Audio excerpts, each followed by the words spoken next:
Hi, welcome to Trailers from Hell. I'm still John Landis, and we're about to look at the trailer for Samuel L. Bronston's Fall of the Roman Empire.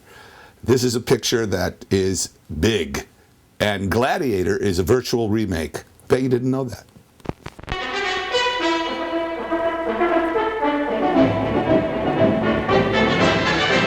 The Fall of the Roman Empire is a movie I really wanted to see, and this is exactly why. Samuel L. Bronston made a deal with Generalissimo Franco, the fascist dictator of Spain, and he made El Cid, he made this, Circus World, and like 3 pictures. He made like 3 or 4, 55 Days at Peking.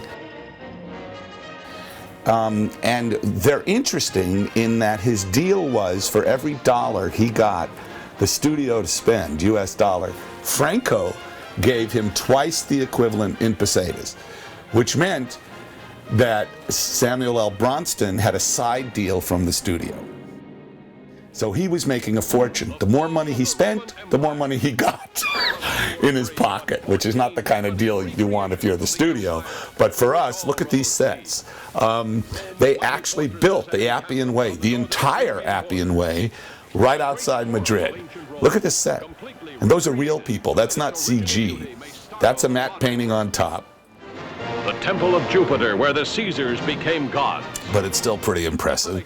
Those are real mosaics down there. This is another matte. I tell you, it's an extraordinary movie to see because of the size. It's not great, but it's a wonderful cast. James Mason and Alec Guinness and Stephen Boyd, who does another chariot race.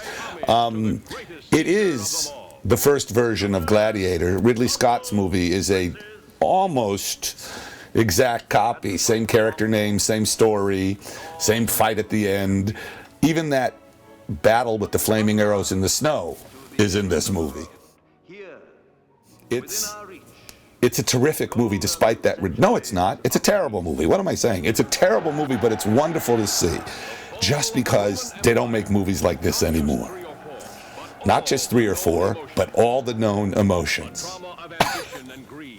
That's what it said. No, this guy's stabbing her. There's mosaics. There's Sophia Loren going, which picture is this?